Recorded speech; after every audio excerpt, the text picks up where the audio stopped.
어딜 가? 내 아들 저녁은 차려놓고 가야 할 거 아니냐?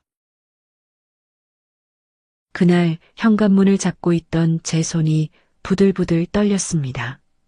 위독하다는 연락을 받고 혼이 나간 며느리에게 시어머니가 던진 건 위로가 아니었습니다. 꼬깃꼬깃한 앞치마였죠. 사람이 죽어간다는데 자기가 낳은 자식 밥이 며느리의 친정엄마 목숨보다 중요했을까요? 저는 그날 30년 동안 쓰고 있던 착한 며느리라는 가면이 내 얼굴 가죽과 함께 뜯겨나가는 고통을 느꼈습니다. 그리고 깨달았죠. 이 집구석에는 사람이 살고 있지 않다는 것을요. 짐승만도 못한 것들과 한 이불 덮고 한솥밥 먹으며 살아온 제 인생이 불쌍해서 저는 그날 처음으로 악을 썼습니다. 이바구 시작 전에 구독과 좋아요 부탁드리며 끝까지 함께 해주세요. 이야기는 불과 몇 시간 전 그 지옥 같았던 오후로 돌아갑니다. 아이고 며느라가 국이 짜다. 넌 30년을 끓여도 이 모양이니? 식탁 머리에 앉은 시어머니 김 여사는 숟가락을 탁 내려놓으며 미간을 찌푸렸습니다. 콩나물국이 짭짤하다는 타박. 어제 술 처먹고 들어온 아들 속 풀라고 끓인 국이었습니다.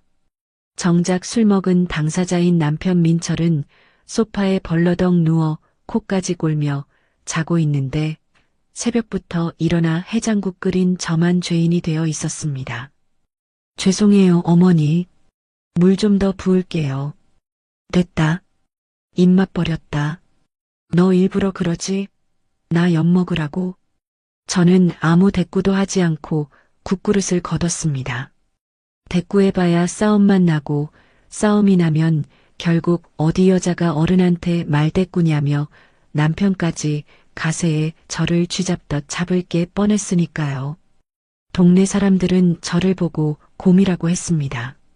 남편이 노름으로 집문서를 날려먹었을 때도 시어머니가 며느리 예물까지 몰래 팔아먹었을 때도 저는 묵묵히 식당 설거지를 나가빚을 갚았습니다. 친정엄마가 늘 그러셨거든요. 정수가 여자가 참아야 집안이 평안한 거다. 내가 좀만 더 고생해라. 다 지나간다. 그놈의 다 지나간다는 말만 믿고 버틴 세월이었습니다. 친정엄마는 당신 딸이 이혼녀 소리 듣는 게 죽기보다 싫으셨던 겁니다. 그래서 저는 엄마 가슴에 못 박기 싫어 내 가슴이 썩어 문드러지는 줄도 모르고 살았습니다. 그날 오후도 그랬습니다. 시어머니의 잔소리를 뒤로하고 설거지를 하고 있는데 거실에서 남편의 전화 통화 소리가 들렸습니다. 아, 글쎄. 조금만 기다려보라니까.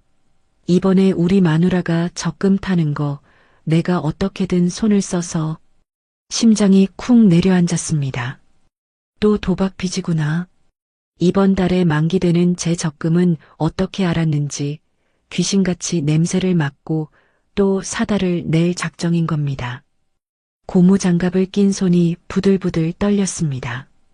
당장 달려가서 소리를 지르고 싶었지만 시어머니가 안방에서 나오실까봐 입술만 꽉 깨물었습니다. 그때였습니다. 식탁 위에 올려둔 제 핸드폰이 요란하게 울리기 시작한 건 발신자는 요양병원이었습니다. 네, 여보세요. 김정숙님 보호자 되시죠? 지금 어머님 상태가 급격히 안 좋아지셨어요.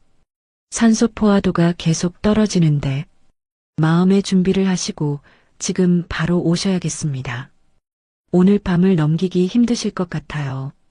수화기 너머 간호사의 목소리가 동굴 속에서 들리는 것처럼 우문거렸습니다. 오늘 밤을 넘기기 힘들다니? 지난주 면회 갔을 때만 해도 서방 밥 잘 챙겨줘라 하며 내 손을 꼭 잡아주던 엄마였습니다. 갑자기 왜? 지금 바로 갈게요. 선생님, 제발 조금만 버티게 해주세요. 전화를 끊자마자 다리가 풀려 주저앉을 뻔했습니다. 눈앞이 하얘지고 숨이 잘 쉬어지지 않았습니다. 설거지통에 담긴 그릇들이 달그락거리며 부딪혔지만 그런 건 눈에 들어오지도 않았습니다. 빨리 가야 한다. 엄마가 기다린다. 이 생각 하나뿐이었습니다. 저는 젖은 손을 앞치마에 대충 문지르고 안방으로 뛰어들어갔습니다. 장롱을 열어 외투를 꺼내 입는데 손이 어찌나 떨리는지 단추 하나를 채우는데도 한참이 걸렸습니다. 거울 속에 비친 제 얼굴은 핏기 하나 없이 창백했습니다. 어딜 그렇게 부산스럽게 움직여? 정신 사납게. 거실 소파에서 TV 채널을 돌리던 남편이 곁눈질로 저를 훑으며 툭 내뱉었습니다. 엄마가 위독하시대. 지금 당장 오래. 제 목소리는 염소처럼 떨리고 있었습니다. 그런데 남편의 반응이 가관이었습니다. 놀라거나 걱정하는 기색은커녕 TV에서 눈도 떼지 않은 채 시큰둥하게 대꾸하는 겁니다. 장모님? 저번에도 위독하다더니 멀쩡하게 살아나셨잖아. 병원 놈들 괜히 겁주는 거야. 오버하지 마. 아니야, 이번엔 진짜래. 오늘 밤 넘기기 힘들대. 나 차키 좀 줘. 빨리 가봐야 해. 차키? 차는 내가 써야지. 이따 저녁에 약속 있어. 약속이 중요해? 사람이 죽는다잖아. 엄마가 날 찾는다잖아. 제가 처음으로 언성을 높이자 그제야 남편이 인상을 쓰며 저를 쳐다봤습니다. 마치 키우던 개가 짖는 걸 본 주인처럼 황당하고 기분 나쁘다는 표정이었습니다. 이 여자가 돌았나? 어디서 소리를 질러? 그리고 당신 가면 저녁밥은? 엄마 식사는 어쩌고? 기가 막혀서 말이 나오지 않았습니다. 그때 안방 문이 벌컥 열리더니 시어머니가 튀어나왔습니다. 낮잠을 주무시다 제 고함에 깬 모양이었습니다. 무슨 일이냐? 시끄러워서 잘 수가 있어야지. 며느라기 너는 왜 옷을 그따위로 입고 서 있어? 어머니, 친정엄마가 위독하시대요. 저 지금 가봐야 해요. 죄송해요. 저 먼저 갈게요. 저는 신발장으로 달려가 구두를 꺼냈습니다. 마음이 급해 신발 뒤축을 꺾어 신으며 현관문을 열려는데 등 뒤에서 시어머니의 날카로운 목소리가 날아와 꽂혔습니다. 어딜 가? 내 아들 저녁은 차려놓고 가야 할 거 아니냐? 저는 제 귀를 의심했습니다. 현관 손잡이를 잡은 채 굳어버렸습니다. 천천히 고개를 돌려 시어머니를 봤습니다. 노인네는 허리에 손을 얹고 저를 쏘아보고 있었습니다. 어머니, 사람이 죽는다잖아요. 제 엄마가 죽는다잖아요. 죽을 때 되면 다 죽는 거야. 가는 사람이고 산 사람은 살아야지. 지금 시간이 몇 시냐? 5시다. 저녁 준비할 시간 아니냐? 내 남편 굶길 작정이야? 지금 밥이 문제예요? 엄마가 오늘을 못 넘기신다는데 밥 타령이 나오세요? 이게 어디 눈을 동그랗게 뜨고 대들어? 그래, 가라. 가. 근데 밥상은 차려놓고 가. 국 끓이고 밥 앉혀놓고 반찬 꺼내놓고 가란 말이다. 그거 하는데 30분도 안 걸려. 시어머니는 신고 있던 덧신을 벗어 제 등짝을 후려쳤습니다. 그리고 부엌 구석에 처박혀 있던 꼬깃꼬깃한 앞치마를 집어들어 제 얼굴을 향해 집어 던졌습니다. 밥 안 차리고 나가면 다시는 이 집 들어올 생각 마라. 앞치마가 힘없이 바닥으로 떨어졌습니다. 그 낡고 더러운 천 조각이 마치 제 인생 같아서 저는 입술을 깨물어 피가 맺힐 지경이었습니다. 이 사람들에게 나는 며느리가 아니라 그저 밥 차려주는 기계였던 겁니다. 아니, 기계가 고장나면 고치기라도 하죠. 이들은 저를 감정 없는 노예로 보고 있었습니다. 그때 남편이 소파에서 일어나 제게 다가왔습니다. 도와주려는 걸까? 그래도 30년 산 부부인데 내 편을 들어주려는 걸까? 1초 정도 그런 헛된 기대를 품었습니다. 하지만 남편은 제 손에 들려있던 차 키를 낚아채듯 빼앗아 갔습니다. 엄마 말이 맞네. 당신이 너무 흥분해서 운전하면 사고나. 차라리 밥 후딱 차려놓고 버스 타고 가. 그게 낫겠다. 여보, 당신 진짜 왜 이래? 지금 엄마가 돌아가신다니까? 아, 알았다고. 그러니까 밥만 해놓고 가라고. 내가 지금 빚쟁이. 아니, 친구 만나러 가야 해서 차가 필요해서 그래. 남편의 입에서 빚쟁이라는 단어가 튀어나오려다 들어갔습니다. 그 순간 퍼즐이 맞춰졌습니다. 이 인간은 지금 장모의 죽음보다 자기 도박빚 막으러 갈 차가 더 급한 겁니다.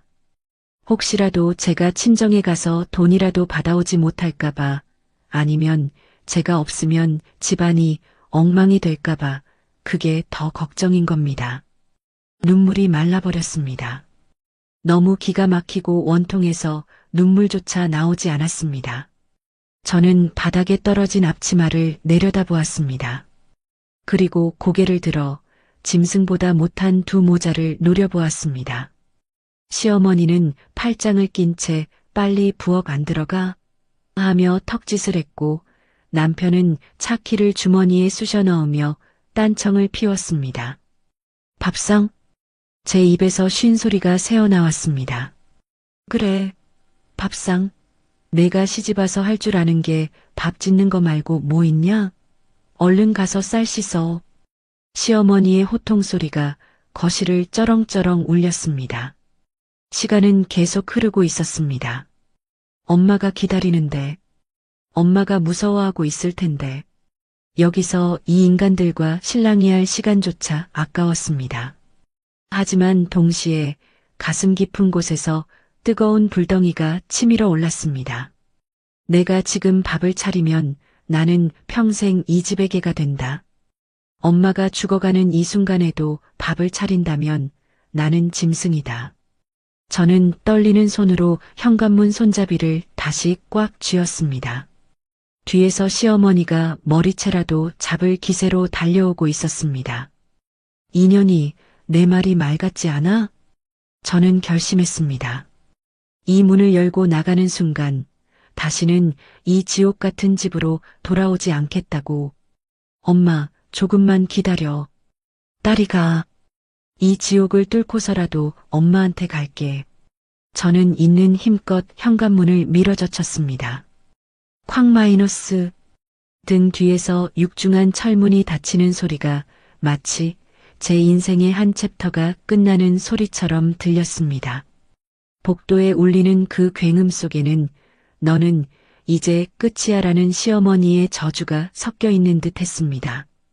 엘리베이터를 기다릴 시간조차 없었습니다. 저는 비상구 계단을 미친 사람처럼 뛰어내려갔습니다. 15층부터 1층까지 무릎이 꺾이고 숨이 턱 끝까지 차올랐지만 멈출 수 없었습니다. 아파트 입구를 빠져나와 큰 길가로 나섰을 때야 비로소 발밑이 이상하다는 걸 깨달았습니다. 왼발에는 검은색 슬리퍼, 오른발에는 굽 낮은 단화. 마음이 얼마나 급했으면 신발조차 짝짝이로 신고 뛰쳐나왔을까요? 지나가는 사람들이 저를 힐끔거렸습니다. 헝클어진 머리, 짝짝이 신발, 그리고 핏기 없는 얼굴로 도로 한복판에 서서 손을 흔들어대는 중년 여성. 영락없는 미친 여자 꼴이었겠죠. 하지만 쪽팔림 따위는 사치였습니다. 제발 빈 차. 퇴근 시간의 도로는 거대한 주차장이었습니다. 빈 택시는 보이지 않았고 제 속은 시커멓게 타들어가고 있었습니다. 1분, 1초가 1년 같았던 그 순간 제 머릿속에는 오직 하나뿐이었습니다. 엄마, 기다려. 제발 눈 감지 마. 겨우 잡아탄 택시 안은 믹스커피 냄새와 낡은 시트 냄새로 가득했습니다. 기사님, 죄송하지만 제일 빠른 길로 가주세요. 요양병원으로요. 저희 엄마가 위독하셔서요. 백미러로 저를 힐끔 쳐다본 기사님은 제 꼴을 보더니 더 이상 묻지 않고 비상등을 켰습니다. 택시가 굉음을 내며 차선 사이를 파고들었습니다. 창밖으로 회색빛 빌딩들이 휙휙 지나갔지만 제 눈에는 아무것도 들어오지 않았습니다. 오로지 핸드폰 시계의 숫자만 보였습니다. 오후 5시 40분. 평소라면 30분이면 갈 거리였지만 도로는 붉은 미등들로 꽉 막혀 있었습니다. 왜 하필 지금이야? 왜? 저는 허벅지를 주먹으로 내리쳤습니다. 아까 그 집구석에서 20분만 지체하지 않았더라도 시어머니가 앞치마를 던지고 남편이 차키를 뺏으며 실랑이만 하지 않았더라도 이미 병원에 도착했을 시간이었습니다. 그때였습니다. 손에 쥐고 있던 핸드폰이 징마이너스하고 울렸습니다. 엄마일까? 병원일까? 심장이 철렁 내려앉아 액정을 확인했습니다. 발신자는 남편이었습니다. 혹시라도 미안해서 차를 가지고 뒤따라오겠다는 연락일까? 아주 잠깐 0.1초 정도 그런 기대를 했던 제가 병신이었습니다. 문자 메시지의 내용은 제 예상을 처참하게 짓밟았습니다. 야, 도어락 비번 바꿨냐? 안 열리잖아. 빨리 답장해. 나 급해. 순간 숨이 턱 막혔습니다. 이 인간은 정말 사람이 아니구나. 아내가 친정엄마 임종을 지키러 가는 그 순간에도 자기는 집에 못 들어가는 게, 자기 물건 못 챙기는 게 더 중요한 사람이구나. 답장을 보내는 대신 핸드폰을 엎어버렸습니다. 속에서 뜨거운 것이 치밀어 올랐지만 지금은 분노할 시간조차 아까웠습니다. 그 에너지를 모두 모아 엄마를 위해 기도해야 했습니다. 하느님, 부처님, 제발 한 번만 봐주세요. 제가 그동안 병신처럼 살아서 벌 주시는 거라면 나중에 달게 받을게요. 그러니까 우리 엄마, 내 얼굴은 보고 가게 해주세요. 마지막 작별 인사는 하게 해주세요. 차창 밖으로 빗방울이 하나둘 떨어지기 시작했습니다. 빗줄기가 굵어질수록 제 기억 속 엄마의 얼굴이 선명하게 떠올랐습니다. 저희 엄마는 평생을 시장통에서 생선 장사를 하셨습니다. 비린내 나는 앞치마를 두르고 갈라진 손가락 마디마디에 반창고를 감고 사셨죠. 제가 시집갈 때 엄마는 그 거친 손으로 제 손을 잡으며 말씀하셨습니다. 정수가, 시집살이 힘들어도 참고 살아라. 여자가 참아야 집안이 선다. 엄마는 그게 딸을 위한 말인 줄 아셨을 겁니다. 당신처럼 거친 시장 바닥에서 구르지 말고 번듯한 집안 며느리로 살길 바라셨으니까요. 하지만 엄마가 틀렸어. 참는 건 미덕이 아니었어. 참으면 참을수록 그들은 나를 사람이 아닌 가만히로 봤어. 기사님, 아직 멀었나요? 아이고, 손님. 앞에서 사고가 났나 봅니다. 차가 꼼짝을 안 하네요. 택시가 멈춰섰습니다. 내비게이션 도착 예정 시간은 자꾸만 늘어나고 있었습니다. 15분, 20분. 제 다리는 덜덜 떨리고 있었고 입술은 바짝바짝 타들어갔습니다. 창문을 내리고 꽉 막힌 도로를 향해 소리라도 지르고 싶었습니다. 비켜, 비키라고. 우리 엄마가 죽는다고. 그때 다시 한번 핸드폰이 울렸습니다. 이번엔 문자가 아니었습니다. 전화였습니다. 액정에 뜬 이름은 사랑요양병원. 심장이 멈추는 것 같다는 표현은 관용구가 아니었습니다. 정말로 심장이 쿵 하고 바닥으로 떨어져 박살나는 느낌이었습니다. 떨리는 손가락으로 통화 버튼을 눌렀습니다. 여보세요? 수화기 너머로 짧은 침묵이 흘렀습니다. 그 1초의 침묵이 저에게는 사형 선고와도 같았습니다. 김정숙님 보호자분 되십니까? 네, 가고 있어요. 지금 바로 앞이에요. 다 왔어요. 제 목소리는 비명에 가까웠습니다. 아직 도착하려면 멀었지만 그렇게라도 말하면 시간을 되돌릴 수 있을 것 같았습니다. 하지만 의사의 목소리는 사무적이고 차분하고 그리고 잔인했습니다. 죄송합니다. 환자분 방금 운명하셨습니다. 심폐소생술을 시도했지만 바이탈이 돌아오지 않았습니다. 사망 시각 오후 6시 10분입니다. 세상의 모든 소리가 차단되었습니다. 빗소리도 택시 기사님의 라디오 소리도 경적도 들리지 않았습니다. 멍한 정적 속에 오직 운명하셨습니다라는 단어만이 메아리처럼 귓가에 맴돌았습니다. 거짓말. 거짓말이죠? 선생님, 저 아직 못 갔어요.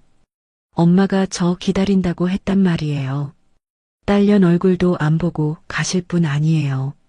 보호자분 진정하시고. 안 돼. 엄마, 안 돼. 저는 달리는 택시 안에서 짐승처럼 울부짖었습니다. 핸드폰을 가슴에 품고 차창에 머리를 찌우며 통곡했습니다. 기사님이 놀라서 백미러를 보며 안절부절 못했지만 제 눈에는 아무것도 보이지 않았습니다. 엄마가 갔대. 나를 두고 갔대. 내가 그 집구석에서 밥상 타령 듣고 있는 동안 내가 차키 뺏기고 신랑이 하는 그 더러운 시간 동안 엄마는 혼자서 차가운 병실 천장만 보다가 갔대. 엄마, 잘못했어. 내가 잘못했어. 엄마 미안해. 제 울음소리가 택시 안을 가득 채웠습니다. 가슴을 주먹으로 아무리 내리쳐도 숨이 쉬어지지 않았습니다. 억울해서, 분해서, 그리고 너무나 미안해서 엄마가 마지막 순간에 얼마나 나를 기다렸을까. 문이 열릴 때마다 얼마나 기대를 했을까. 그러다 결국 오지 않는 딸을 기다리다 홀로 눈을 감았을 그 외로움이 뼈에 사무쳤습니다. 택시는 야속하게도 엄마가 떠나고 10분이 지나서야 병원 응급실 앞에 도착했습니다. 저는 계산할 정신도 없이 지갑에 있는 돈을 몽땅 꺼내 기사님에게 던지듯 주고 차 문을 열었습니다. 짝짝이 신발이 빗물 고인 바닥에 첨벙거렸지만 차가운 줄도 몰랐습니다. 병원 복도는 너무나 하얗고 조용했습니다.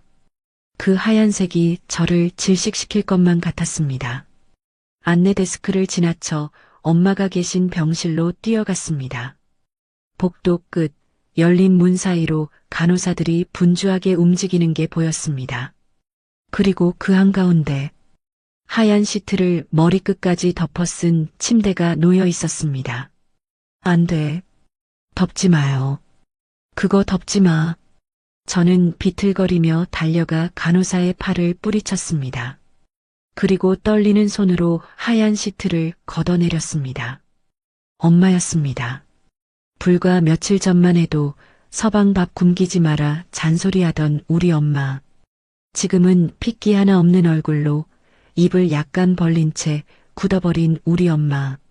엄마, 정숙이 왔어. 일어나봐. 응? 나왔어. 밥상 안 차리고 그냥 왔어. 시어머니가 뭐라 하든 말든 그냥 뛰쳐왔어. 그러니까 눈 좀 떠봐. 엄마의 뺨에 제 뺨을 비볐습니다. 아직 온기가 남아 있었습니다. 이렇게 따뜻한데, 이렇게 만져지는데 죽었다니요. 거짓말입니다. 엄마. 제 목소리는 이제 쉰소리가 되어 나오지도 않았습니다. 엄마의 가슴에 얼굴을 묻고 흐느꼈습니다. 엄마 냄새. 비릿하면서도 구수한 평생을 나를 위해 헌신했던 그 냄새가 났습니다. 그때였습니다. 엄마의 꽉 쥔 오른손이 눈에 들어왔습니다. 무언가를 얼마나 세게 주셨는지 주먹이 하얗게 질려 있었습니다. 어머니께서 임종 직전까지 손에 뭘 쥐고 안 놓으시더라고요. 따님 오시면 준다고. 옆에 서 있던 간호사가 울먹이며 말했습니다. 저는 조심스럽게 엄마의 굳은 손가락을 하나하나 폈습니다. 뻣뻣하게 굳어가는 손가락 사이로 꼬깃꼬깃 접힌 종이 뭉치가 보였습니다. 돈이었습니다. 5만 원짜리 2장과 꼬질꼬질한 1,000원짜리 몇 장. 그리고 아무렇게나 찢은 달력 뒷장에 삐뚤빼뚤하게 쓴 글씨. 우리 딸 만난 거 사 먹어라. 사위 눈치 보지 말고. 터져나오던 울음이 턱 막혔습니다. 죽어가는 순간까지도 엄마는 오직 내 걱정뿐이었구나. 나는 시댁 눈치 보느라 임종도 못 지켰는데 엄마는 그 순간에도 나 맛있는 거 사 먹일 생각만 했구나. 엄마의 그 돈을 가슴에 품는 순간 제 안에 뜨거운 슬픔이 차갑게 식어내리는 것을 느꼈습니다. 눈물이 멈췄습니다. 대신 그 자리에 서슬퍼런 칼날이 들어찼습니다. 누가 우리 엄마를 죽였나? 누가 나를 이 시간에 도착하게 만들었나? 누가 감히 이 귀한 분의 마지막 가는 길을 막아섰나? 주머니 속에서 다시 핸드폰이 진동했습니다. 이번에도 남편이었습니다. 액정 위로 남편이라는 2글자가 뜰 때마다 구역질이 올라왔습니다. 저는 전화를 받지 않았습니다. 아니, 영원히 받지 않을 것입니다. 저는 엄마의 식어가는 손을 꽉 잡았습니다. 그리고 차갑게 굳어버린 엄마의 귀에 대고 지옥에서 돌아온 악기처럼 나지막이 속삭였습니다. 엄마, 잘 가. 나 이제 곰처럼 안 살아. 엄마 눈에 눈물 낸 그 인간들. 내가 피눈물 흘리게 해줄게. 두고 봐. 내가 어떻게 하는지. 영안실의 차가운 공기 속에서 저는 짝짝이 신발을 신은 채 홀로 서 있었습니다. 하지만 저는 더 이상 예전의 김정숙이 아니었습니다. 그래서 조의금 들어온 건 누가 관리하기로 했어? 그 목소리가 들리는 순간 국화향으로 가득했던 빈소에서 역겨운 냄새가 진동하는 것 같았습니다. 3일. 엄마가 떠나고 장례를 치르는 그 3일 동안 남편과 시어머니는 코빼기도 비치지 않았습니다. 첫날은 갑자기 몸살기가 있다는 핑계였고 둘째 날은 중요한 모임이 잡혔다는 말도 안 되는 변명이었습니다. 상주인 사위가 장모 빈소에 오지 않는다는 게 말이 됩니까? 친척들과 조문객들이 수군거렸습니다. 아니, 김서방은 왜 안 보여? 시댁 어른들은? 사돈이 돌아가셨는데 안 오셨어? 저는 그때마다 죄인처럼 고개를 숙이고 거짓말을 해야 했습니다. 남편이 지방 출장 중이라서요. 곧 올 거예요. 시어머니가 거동이 불편하셔서. 거동이 불편하긴요. 며느리 등짝 후려칠 힘은 넘치던 분이었습니다. 제 속은 숯검정처럼 타들어갔지만 엄마 가시는 길에 소란 피우고 싶지 않아 입술을 깨물며 버텼습니다. 그런데 발인 전날 밤 그들이 나타났습니다. 검은색 정장을 입긴 했지만 표정에는 슬픔이라곤 한 톨도 없었습니다. 오히려 오랜만에 외식 나온 사람들처럼 뻔뻔한 얼굴들이었죠. 남편 민철은 들어오자마자 영정 사진을 향해 대충 고개를 까닥하더니 곧바로 제 옆으로 와서 속삭였습니다. 야, 사람들 많이 왔냐? 아까 보니까 화환도 꽤 들어오던데. 왜 대답이 없어? 너 아직도 삐졌냐? 아니, 장모님 돌아가신 게 내 탓은 아니잖아. 연세 드셔서 가신 걸 어쩌라고. 저는 대꾸할 가치도 없어 무시하고 육개장 그릇을 날랐습니다. 그런데 이번엔 시어머니가 제 팔을 낚아챘습니다. 예, 정신 차려라. 이럴 때일수록 돈 계산 똑바로 해야 해. 부조금 함 열쇠 어딨니?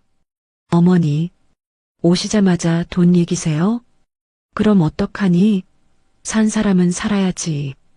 그리고 너 장례 비용은 어떻게 했어? 내 친정 오빠는 외국 나가서 못 온다며. 그럼 내가 다 낸 거야? 그 돈이 어디 있어서? 시어머니의 눈동자가 탐욕스럽게 번들거렸습니다. 엄마의 죽음을 애도하러 온 게 아니라 혹시라도 며느리가 딴 주머니 찰까봐 감시하러 온 것이었습니다. 제가 알아서 했어요. 어머니 신경 쓰실 일 아니에요. 뭐, 알아서 해. 내가 돈이 어디 있어. 혹시 쌈짓돈 숨겨둔 거 있었냐? 아니면 사돈이 뭐 남겨준 거라도 있어? 소름이 돋았습니다. 엄마가 마지막 순간까지 쥐고 있던 꼬깃꼬깃한 돈 뭉치가 생각나서, 그리고 이 사람들이 엄마의 유산까지 넘볼까봐 덜컥 겁이 났습니다. 없어요. 그런 거. 제발 조용히 좀 하세요. 손님들 봐요. 저는 황급히 자리를 피했습니다. 하지만 그들은 끈질겼습니다. 조문객들이 뜸해진 새벽, 남편은 아예 부조금 정산하는 방까지 따라 들어왔습니다. 여보, 내가 좀 도와줄게. 당신 힘들잖아. 필요 없어. 나가. 에이, 왜 그래. 우리 사이에. 사실, 내가 급한 불만 끄면 되거든. 이번에 들어온 부조금, 일단 나 좀 쓰자. 내가 나중에 이자 쳐서 갚을게. 응? 드디어 본색을 드러냈습니다. 엄마 장례식 부조금으로 도박빚을 갚겠다는 심산이었습니다. 사람의 탈을 쓰고 어떻게 저런 말을 할 수 있을까요? 엄마 영정 사진이 바로 저 밖에 있는데, 저는 돈을 세던 손을 멈추고 천천히 고개를 들었습니다. 눈앞에 있는 남편의 얼굴이 낯설게 느껴졌습니다. 30년을 같이 살았는데 오늘따라 저 남자의 눈빛, 입가에 묻은 기름기, 비굴한 웃음까지 모든 게 끔찍하게 혐오스러웠습니다. 당신, 정말 쓰레기구나. 뭐, 야, 말 다 했어? 남편한테 쓰레기라니. 엄마 장례식이야. 내 엄마 장례식이라고. 어떻게 여기서 돈 달라는 소리가 나와? 당신이 사람이야? 아니, 산 사람은 살아야 할 거 아니야. 장모님은 이미 돌아가셨고 나는 지금 빚쟁이들한테 시달려 죽게 생겼는데. 나가. 뭐? 나가라고. 내 눈앞에서 꺼져. 제가 소리를 지르며 돈 봉투가 든 상자를 품에 안았습니다. 그 서슬 퍼런 기세에 놀랐는지 아니면 밖에서 사람들이 웅성거리는 소리가 들려서인지 남편은 흠칫 물러섰습니다. 아, 알았어. 조용히 좀 해. 쪽팔리게 진짜. 나중에 다시 얘기해. 어차피 그 돈 다 우리 돈이잖아. 남편은 투덜거리며 방을 나갔습니다. 문이 닫히고 홀로 남겨진 방 안. 저는 부조금 봉투들을 끌어안고 소리 죽여 울었습니다. 엄마, 보고 있어? 내가 저런 놈을 남편이라고. 저런 놈 믿고 30년을 엄마 속 썩이며 살았어. 미안해, 엄마. 정말 미안해. 그날 밤 저는 한숨도 자지 못했습니다. 새벽녘 텅 빈 빈소에 홀로 앉아 엄마의 영정 사진을 바라보았습니다. 향 연기 너머 엄마가 웃고 계셨습니다. 정수가, 이제 그만 참아라. 엄마의 목소리가 들리는 것 같았습니다. 지난 30년 저는 참는 게 이기는 것이라 믿었습니다.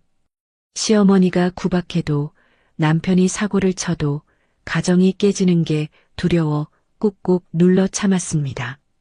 그게 효도인 줄 알았습니다. 하지만 그건 효도가 아니었습니다. 저 인간들을 괴물로 키운 건 다름 아닌 저의 미련한 인내심이었습니다. 내가 참아주니까, 내가 해결해주니까 그들은 그래도 되는 줄 알았던 겁니다. 호의가 계속되니 권리인 줄 아는 짐승들에게 저는 제 살을 떼어 먹여주고 있었던 겁니다. 엄마, 나 이제 안 참을 거야. 저는 향을 하나 더 피우며 맹세했습니다. 엄마 쌈짓돈, 그 피 같은 돈으로 저 인간들 배 불리는 짓, 이제 절대 안 해. 엄마가 남겨준 거 단 10원도 저놈들한테 안 뺏겨. 그리고 엄마 임종 못 지키게 한 데가 피눈물로 갚게 해줄게. 아침이 밝았습니다. 발인식이 시작되었습니다.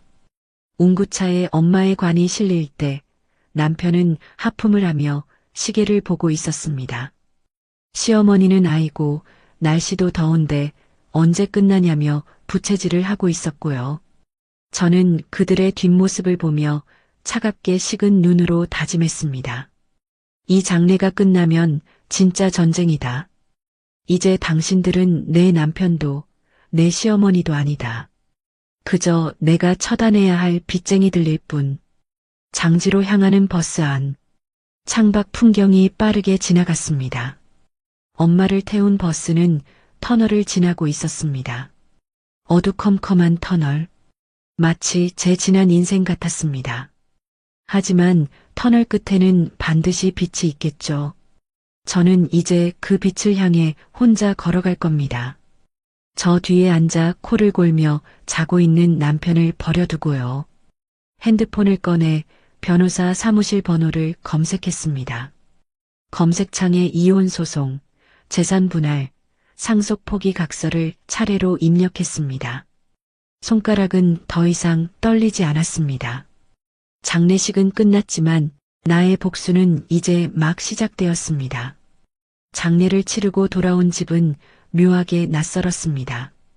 현관문의 도어락 소리, 거실에서 나는 퀴퀴한 곰팡이 냄새, 소파 위에 아무렇게나 벗어던져진 남편의 양말 짝까지 모든 것이 그대로였지만 제 눈에는 마치 다른 차원의 공간처럼 보였습니다. 아마도 제가 변했기 때문이겠죠. 왔냐? 꼴에 상 치렀다고 얼굴 반쪽된 것 좀 봐라. 유난 떨기는. 소파에 누워 TV를 보던 시어머니가 힐끔 저를 쳐다보며 던진 첫마디였습니다. 예전 같았으면 다녀왔습니다, 어머니. 식사는 하셨어요? 하고 굽신거렸을 테지만 저는 아무 말 없이 신발을 벗었습니다. 예, 너 귀 먹었니? 어른이 말을 하는데 대꾸가 없어? 피곤해서요. 좀 씻을게요. 건조한 제 목소리에 시어머니는 흠칫 놀란 눈치였습니다. 하지만 이내지 엄이 죽어서 정신없나 보다 하고 넘겨짚었는지 혀를 쯧쯧 차며 다시 TV로 시선을 돌렸습니다. 그래, 씻고 나와서 저녁이나 차려라. 며칠 동안 배달 음식만 먹었더니 속이 니글거려 죽겠다. 얼큰하게 김치찌개나 끓여. 또 밥 타령. 이 집구석 사람들은 뇌 구조가 밥과 돈, 두 가지로만 되어 있는 게 분명했습니다. 며느리가 상복을 벗기도 전에 김치찌개를 찾다니요. 저는 욕실로 들어가 문을 잠갔습니다. 거울 속에 비친 제 얼굴은 푸석하고 눈은 퀭했습니다. 하지만 눈동자만큼은 그 어느 때보다 또렷하게 살아있었습니다. 샤워기 물을 틀어놓고 저는 소리 없이 웃었습니다. 그래, 차려주마. 내들이 원하는 밥상. 하지만 그게 이 집에서 먹는 마지막 만찬이 될 줄은 꿈에도 모르겠지. 다음 날부터 저는 평소와 다름없이 행동했습니다. 새벽같이 일어나 밥을 하고 청소를 하고 남편의 와이셔츠를 다렸습니다. 겉으로 보기엔 완벽하게 예전의 곰 같은 며느리로 돌아온 것 같았을 겁니다. 하지만 그건 철저한 위장이었습니다.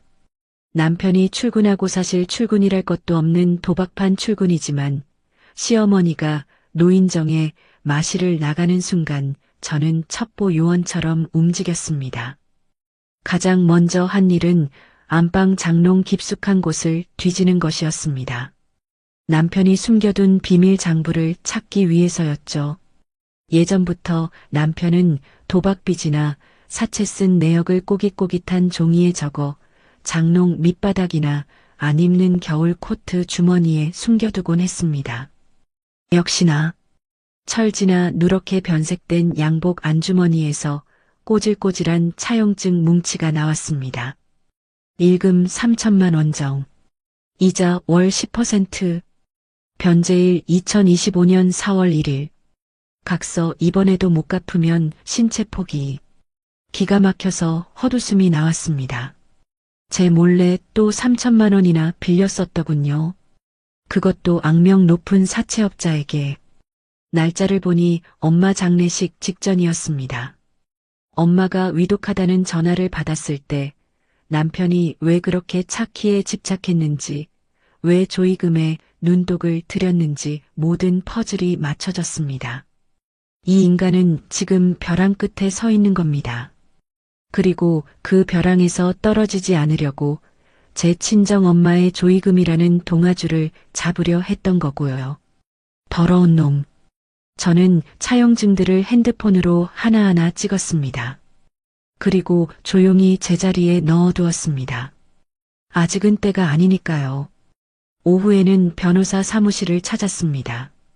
장례식장에서 검색해둔 이혼 전문 변호사였습니다. 선생님, 최대한 빠르고 최대한 잔인하게 끝내고 싶습니다. 제 말에 변호사님은 안경을 고쳤으며 서류를 훑어보았습니다. 남편분의 유책 사유는 차고 넘칩니다. 도박, 폭언, 경제적 무능력, 그리고 무엇보다 장모님 임종과 장례식에서의 패륜적 행위. 이건 위자료 청구 소송에서도 아주 유리하게 작용할 겁니다. 문제는 재산 분할인데요. 지금 살고 있는 아파트요. 그거 명의는 시어머니로 되어 있지만 사실상 대출금이랑 생활비는 제가 다 냈어요. 그리고 저는 가방에서 낡은 통장 하나를 꺼냈습니다. 엄마가 돌아가시기 전 장롱 속에 숨겨두셨던 그 통장입니다. 유품을 정리하다 발견한 것인데 내용을 보고 저는 억장이 무너지는 줄 알았습니다. 통장 메모란에는 이렇게 적혀 있었습니다. 사위 사고 친 거 마금, 시어머니 병원비, 민철이 차 할부금, 엄마는 제게 생활비를 보태주신 게 아니었습니다. 사위가 사고 칠 때마다, 시댁에 돈 들어갈 때마다 딸이 기죽을까봐, 딸이 구박받을까봐 뒤에서 몰래 돈을 대주셨던 겁니다. 그 돈이 무려 2억이 넘었습니다. 생선 비린내 맡아가며 평생 모으신 전 재산이 점이 빠진 독 같은 시댁 구멍 메우는데 다 들어갔던 겁니다. 이거 증거가 될까요? 변호사님은 통장 내역을 꼼꼼히 보더니 고개를 끄덕였습니다. 이건 기여도를 입증하는 결정적 증거입니다. 시어머니 명의 아파트라 해도 실질적인 자금 출처가 친정어머니와 본인에게 있다는 걸 증명하면 재산 분할뿐만 아니라 부당이득 반환 청구까지 가능합니다. 게다가 이 채무 변제 내역들, 남편분이 도박빚을 갚는 데 쓰였다면 이건 특유재산 형성 기여가 아니라 부부 공동 생활비 범주를 넘어서는 악의적 낭비로 볼 수 있어요. 그럼 저 인간들 빈털터리로 만들 수 있나요? 빈털터리요? 그 이상이죠. 지금 남편분 앞으로 된 빚이 많다고 하셨죠? 이혼과 동시에 대개 수입으로 돌려막던 그 빚들이 터질 겁니다. 재산 분할로 아파트 지분까지 뺏기면 아마 길거리에 나앉는 건 시간 문제일 겁니다. 상담을 마치고 나오는 길 발걸음이 날아갈 듯 가벼웠습니다. 하늘은 파랗고 바람은 시원했습니다. 지난 30년 동안 이 풍경을 제대로 즐겨본 적이 있었나 싶었습니다. 집으로 돌아오는 길에 부동산에 들렀습니다. 엄마가 남겨주신 마지막 유산. 그 돈으로 작은 상가 건물을 알아봤습니다. 엄마가 평생 하고 싶어 하셨던 반찬 가게. 이제 제가 하려고요. 제 이름으로 된 가게, 제 이름으로 된 통장, 그리고 제 인생. 저녁 식사 시간. 식탁 위에는 시어머니가 원하던 김치찌개가 보글보글 끓고 있었습니다. 이제야 좀 사람 사는 것 같네. 국물 맛이 좀 났다. 역시 여자가 집안 단도리를 해야지. 시어머니는 찌개 국물을 후루룩 마시며 만족스러운 표정을 지었습니다. 남편도 숟가락을 바쁘게 움직이며 눈치를 살폈습니다. 여보, 근데 장모님 유산 말이야. 정리 좀 됐어? 드디어 나왔습니다. 하루를 못 참고 또 돈 얘기. 아직요. 정리 중이에요. 아니, 변호사 쓸 거 뭐 있어? 그냥 우리가 알아서 하면 되지. 복잡하게 돈 쓰지 말고 나한테 맡겨. 내가 은행 쪽 아는 사람이 있어서 싹 정리해 줄게. 어차피 당신 명의로 돌려놔야 세금 문제도 해결되고. 말도 안 되는 헛소리를 짓거리며 남편은 제 눈치를 살살 봤습니다. 아마 속으로는 이 여자가 아직 내 빚 모르는구나. 적당히 구슬려서 돈 빼내야지 하고 있겠죠. 저는 밥그릇을 내려놓고 빤히 남편을 쳐다봤습니다. 왜? 뭐 할 말 있어? 아니, 당신 참 열심히 산다 싶어서. 그렇지? 내가 요즘 얼마나 열심히 하는데. 당신 호강시켜주려고 밤낮으로 뛰어다니잖아. 남편은 제 말이 칭찬인 줄 알고 어깨를 으쓱거렸습니다. 옆에서 시어머니도 거들었습니다. 그래, 우리 민철이 같은 남편 없다. 너한테 끔찍하잖니. 이번에 상 치를 때도 봐라. 얼마나 듬직하더냐. 듬직? 장례식장에 와서 부조금 탐내던 게 듬직입니까? 저는 입꼬리를 살짝 올리며 웃어주었습니다. 네, 어머니. 정말 듬직하죠. 그래서 저도 보답을 좀 하려고요. 보답? 무슨 보답? 두 사람의 눈이 호기심으로 반짝거렸습니다. 혹시 엄마 유산으로 차라도 바꿔줄까, 용돈이라도 두둑이 줄까 기대하는 눈빛이 역력했습니다. 며칠만 기다려보세요. 깜짝 놀라실 거예요. 아주 큰 선물을 준비했거든요. 아이고, 우리 며느리 철들었네. 그래, 그래야지. 부부는 일심동체고 시댁이 잘 돼야 친정도 편안한 법이야. 시어머니는 신이 나서 김치찌개 고기를 건져 남편 밥그릇에 올려주었습니다. 남편은 입이 귀에 걸려 밥을 퍼먹었습니다. 많이 드세요. 그게 당신들이 이 집에서 마음 편히 먹는 마지막 밥일 테니까.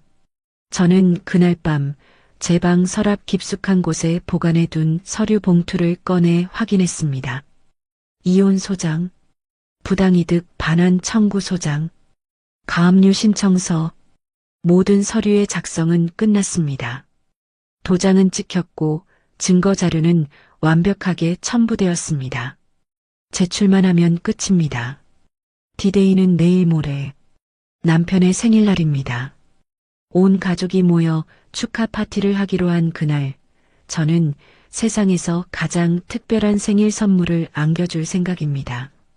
잠자리에 들기 전 엄마 사진을 꺼내 보았습니다. 사진 속 엄마는 여전히 환하게 웃고 계셨습니다. 엄마, 조금만 기다려. 다 왔어.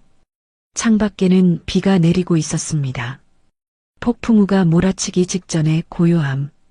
그 정막 속에서 저는 잠을 청했습니다. 내일은 아주 바쁜 하루가 될 테니까요. 제 심장은 그 어느 때보다 차갑고 또 뜨겁게 뛰고 있었습니다. 침대 옆 남편이 코를 골며 자고 있었습니다. 그 무방비한 얼굴을 보며 생각했습니다. 당신이 믿고 있는 그 보험금 말이야. 그거 지난달에 실효된 거 알지? 당신이 도박하느라 보험료 2달 밀려서 해지 예고장 날아왔을 때 내가 일부러 안 냈거든. 그리고 내 명의로 된 보험은 이미 수익자 변경 다 해놨어. 당신이 챙길 수 있는 건 이제 아무것도 없어. 잘 자둬, 여보. 꿈속에서라도 실컷 웃어둬. 깨어나면 진짜 지옥이 기다리고 있을 테니까. 생일 축하합니다. 생일 축하합니다.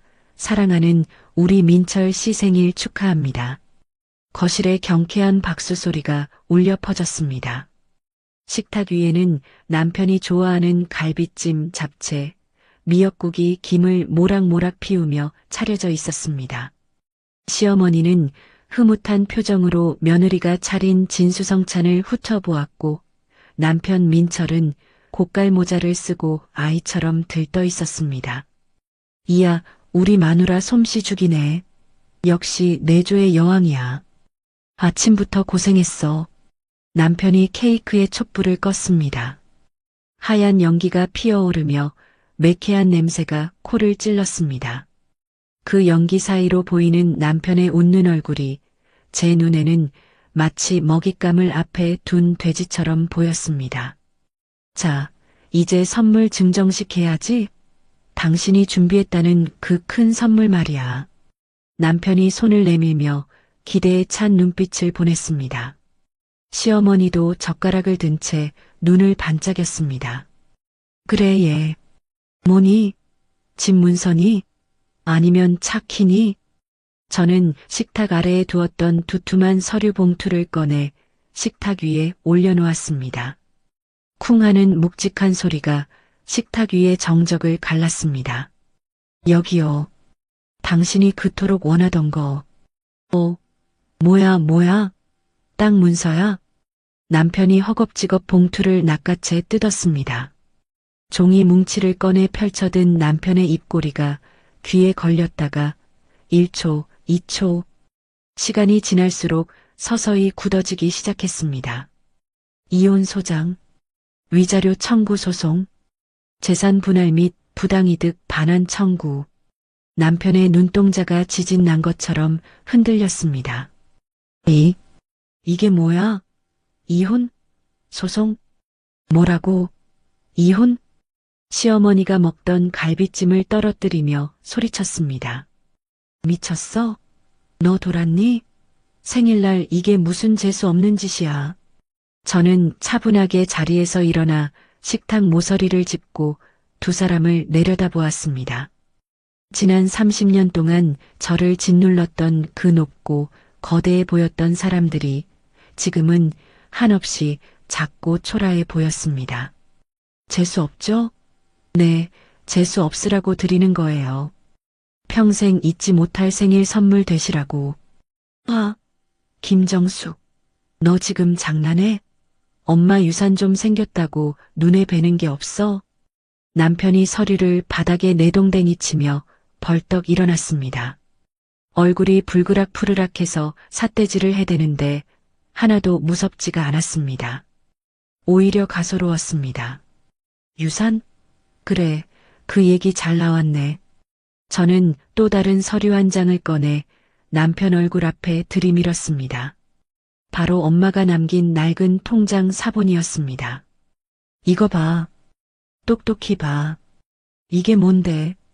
내가 작년에 도박하다 날린 3천만 원, 재작년에 사고쳐서 합의금으로 쓴 2천만 원, 그리고 내 엄마 병원비, 내 차 할부금.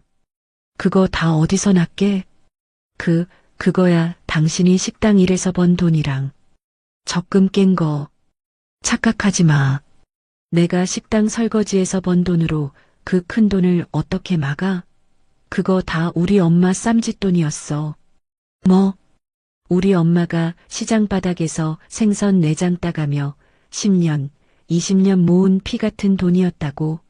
사위란 놈이 기죽을까봐, 딸년이 구박받을까봐, 내 놈 사고 칠 때마다 엄마가 뒤에서 몰래 채워 넣어준 돈이란 말이야.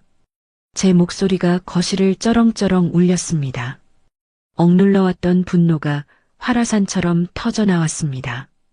근데 너희들은 뭐라고 했어? 밥상이나 차려? 장모님 죽는 게 대수냐고? 사람이면 짐승도 은혜는 알아. 너희는 짐승만도 못한 것들이야. 남편은 입을 쩍 벌린 채 아무 말도 못했습니다.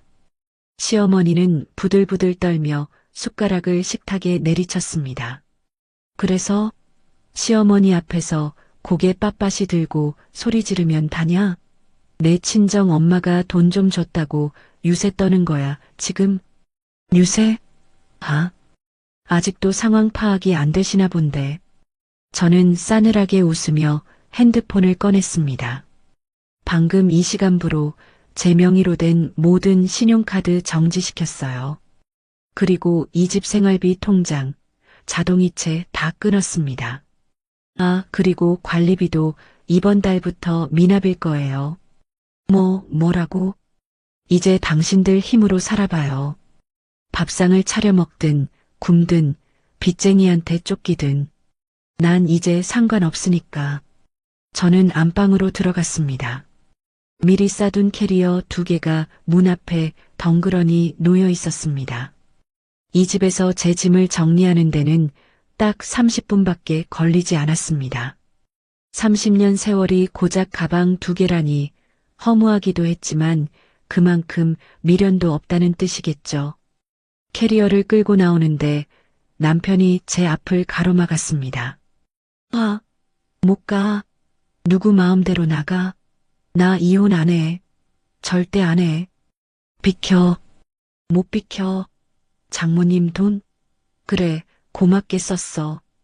근데 부부 사이에 네 돈 내 돈이 어디 있어? 그거 다 증여야.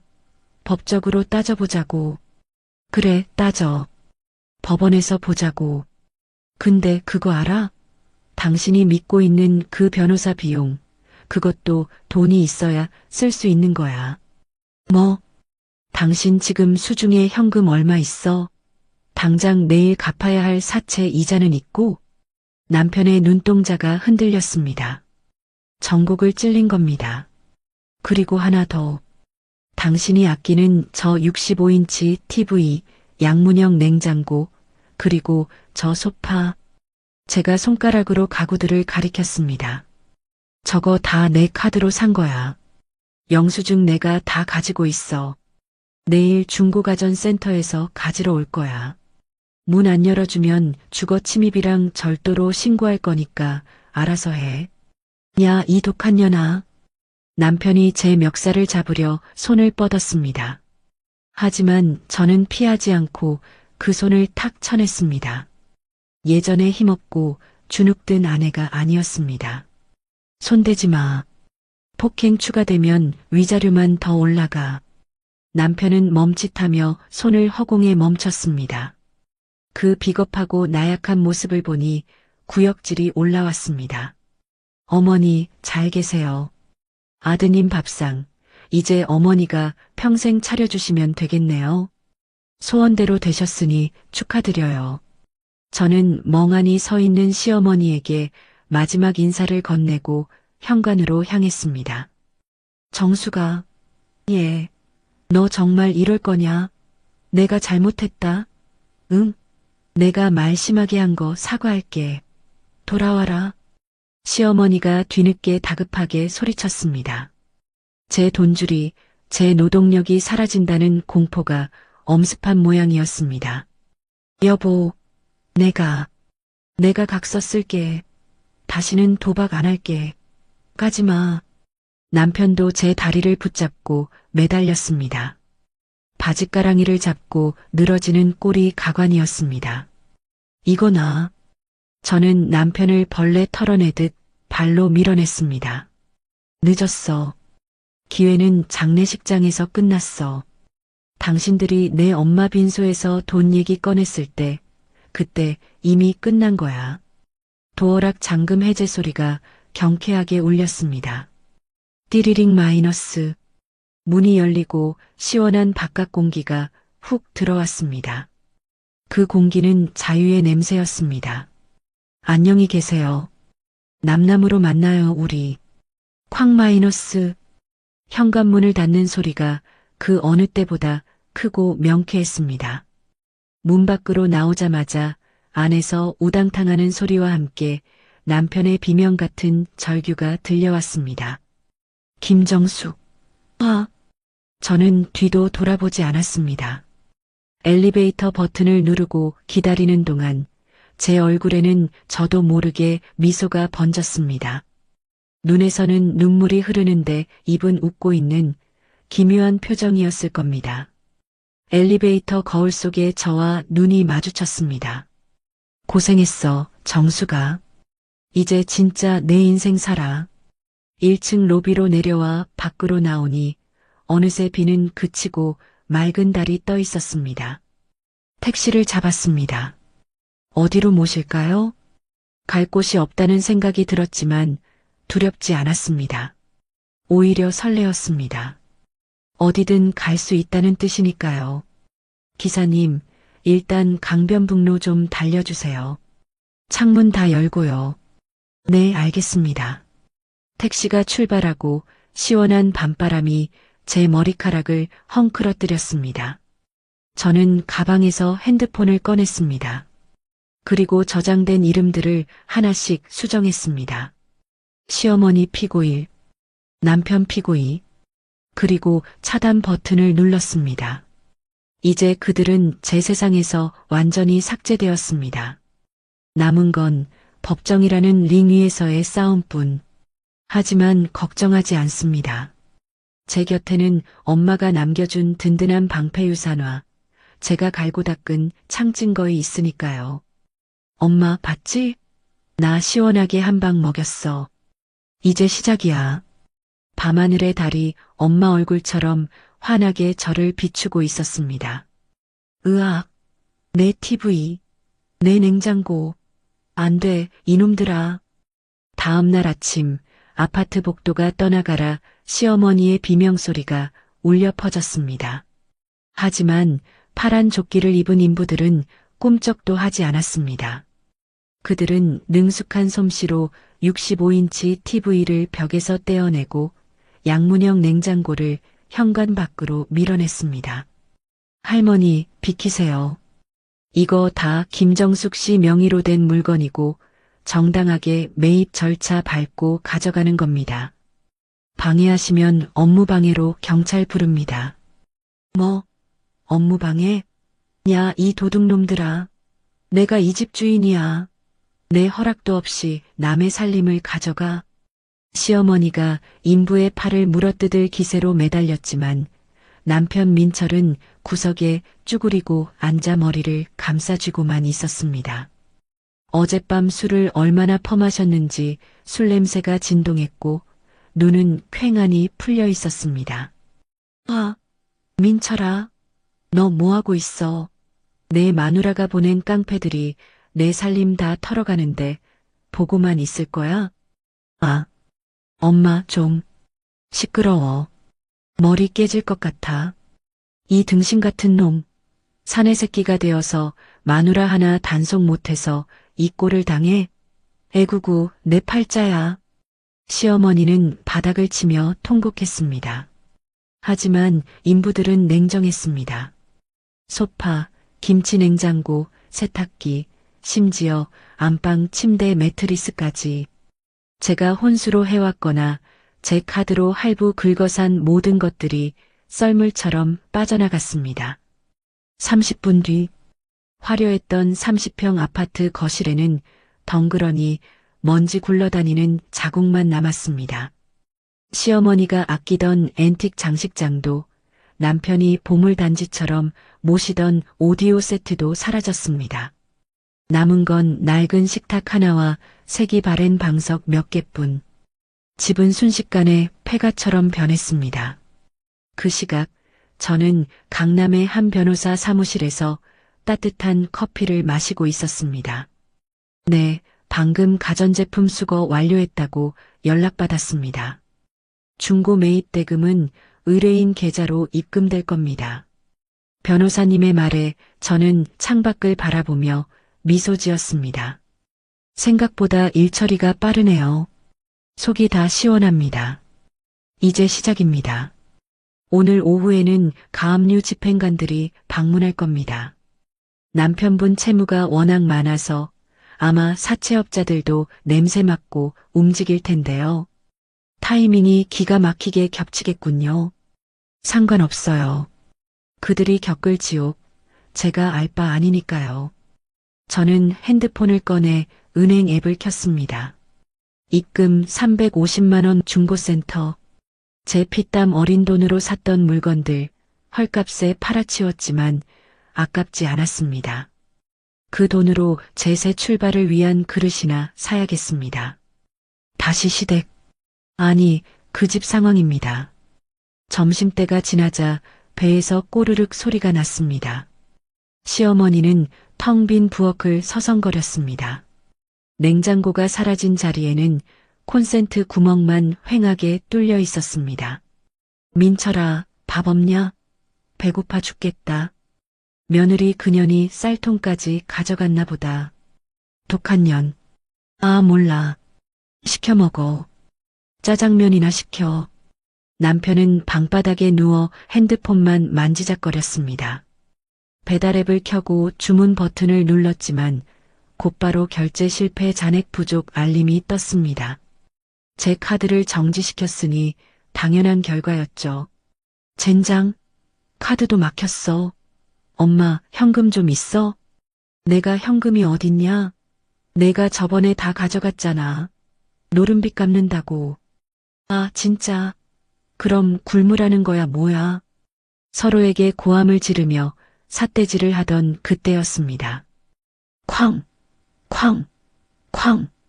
현관문이 부서질 듯 울렸습니다.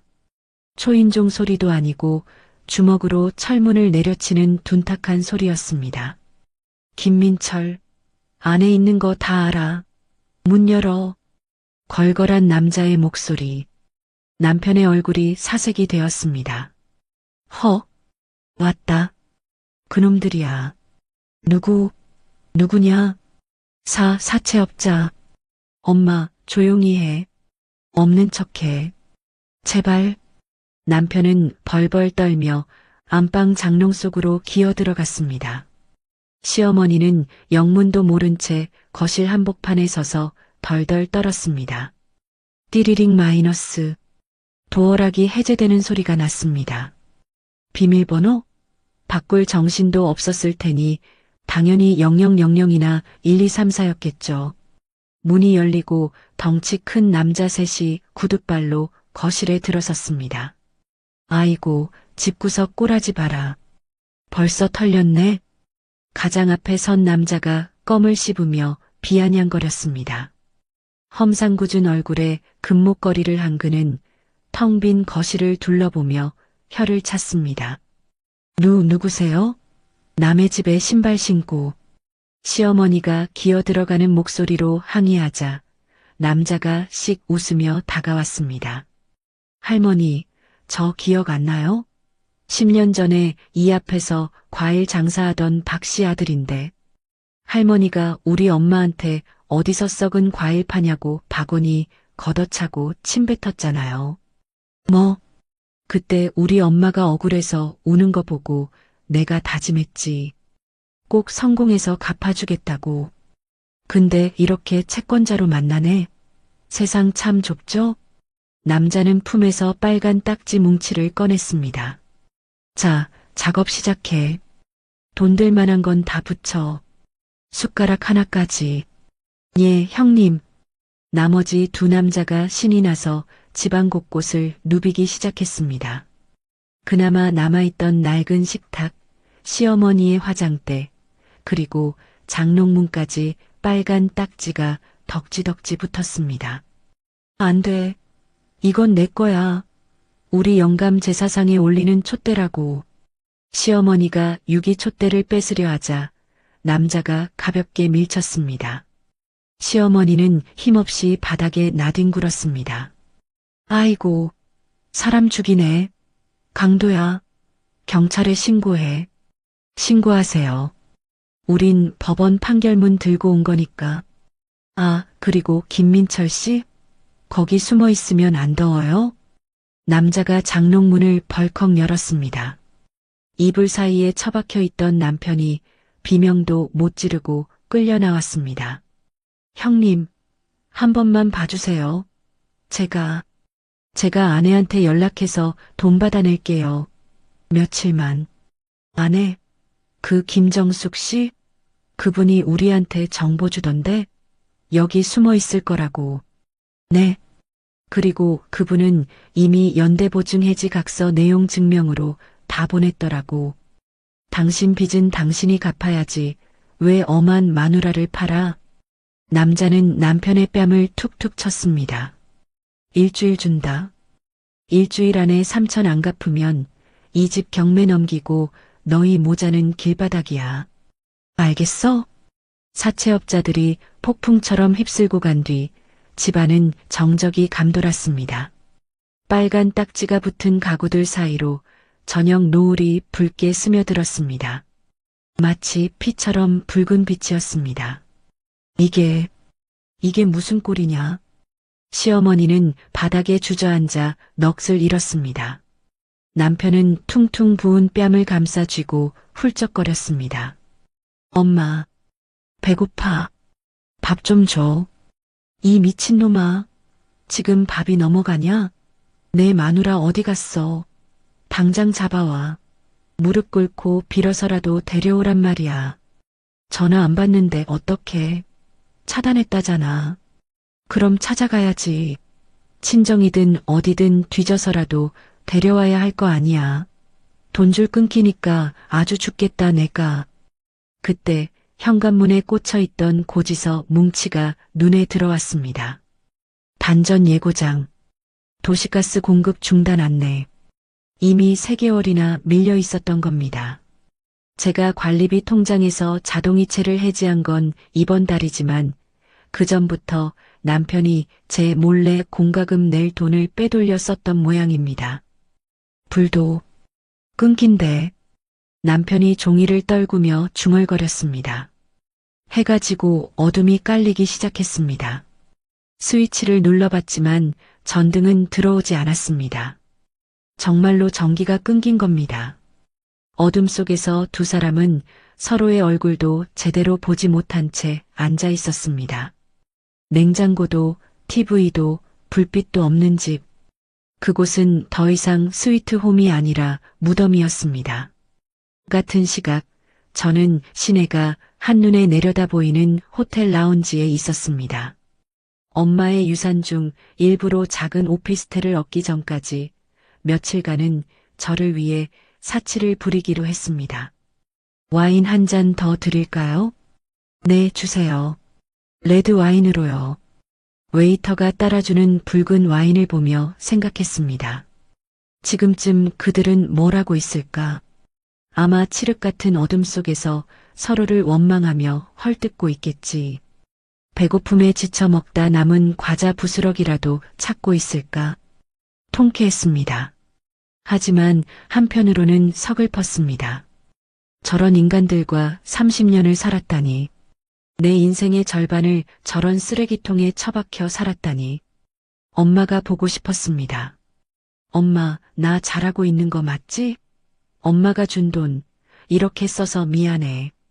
하지만 나 너무 행복해. 아니, 이제야 숨을 쉬는 것 같아. 핸드폰을 꺼내 차단된 메시지함을 열어보았습니다. 역시나 남편과 시어머니에게서 온 문자가 수십 통 쌓여 있었습니다. 여보, 내가 잘못했어. 제발 돌아와. 정수가 애미가 죽을 죄를 졌다. 아, 너 어디야? 당장 안 와? 경찰에 신고한다. 여보, 사채업자 왔었어. 나 무서워. 살려줘. 애원하다가 화내다가 협박하다가 다시 비는 꼴이라니. 일관성도 없고 진심도 없는 텍스트 쪼가리들. 저는 모두 삭제 버튼을 눌렀습니다. 그들의 존재가 제 핸드폰에서 그리고 제 인생에서 깨끗하게 지워지는 순간이었습니다. 다시 어둠 속의 아파트. 시어머니가 주섬주섬 뭔가를 찾았습니다. 아까 사채업자가 발로 찼던 빨간 딱지 붙은 유기 촛대였습니다. 그리고 제사 때 쓰다 남은 양초 하나를 찾아 불을 붙였습니다. 작은 촛불 하나가 겨우 거실을 밝혔습니다. 그 희미한 불빛 아래 모자는 초라한 밥상을 마주했습니다. 찬장에서 찾아낸 식은 밥 한 덩이와 냉장고 구석에 처박혀 있던 쉰 김치 쪼가리. 엄마, 나 배고파. 남편이 쉰 김치를 손으로 집어먹으며 울먹였습니다. 처먹어라, 처먹어. 내가 싼 똥 내가 치우지도 못하고. 에휴. 시어머니는 촛불을 멍하니 바라보며 중얼거렸습니다. 정숙이 그년이 밥상 하나는 기가 막히게 차렸는데 따뜻한 찌개에 갓 지은 밥 냄새. 그게 당연한 줄 알았지. 그게 호강인 줄 모르고 뒤늦은 후회였습니다. 하지만 버스, 아니 택시는 이미 떠났습니다. 그것도 아주 멀리 다시는 돌아오지 않을 곳으로. 촛불이 위태롭게 흔들렸습니다. 마치 이 집안의 운명처럼. 바람 앞에 등불, 꺼지기 직전의 마지막 발악처럼. 남편은 밥알을 씹으며 눈물을 뚝뚝 흘렸습니다. 그 눈물의 의미는 무엇이었을까요? 아내에 대한 미안함? 아니면 자신의 처지에 대한 불쌍함?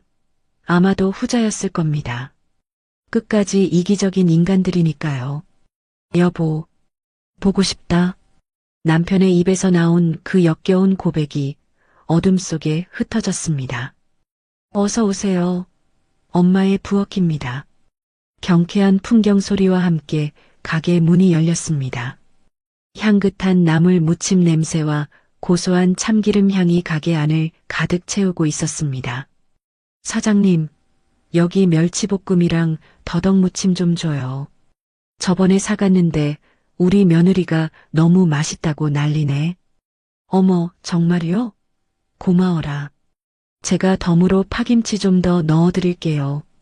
저는 하얀 위생 모자에 깔끔한 앞치마를 두르고 손님들을 맞이했습니다. 거울 속에 비친 제 얼굴은 1년 전 그 칙칙하고 그늘졌던 김정숙이 아니었습니다.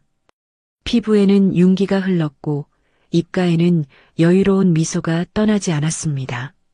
엄마가 남겨주신 유산 2억 원. 그 돈은 단순한 종이 조각이 아니었습니다. 엄마가 제게 선물해준 날개였습니다. 저는 그 돈으로 작은 상가 1층에 반찬 가게를 열었습니다. 이름은 엄마의 부엌.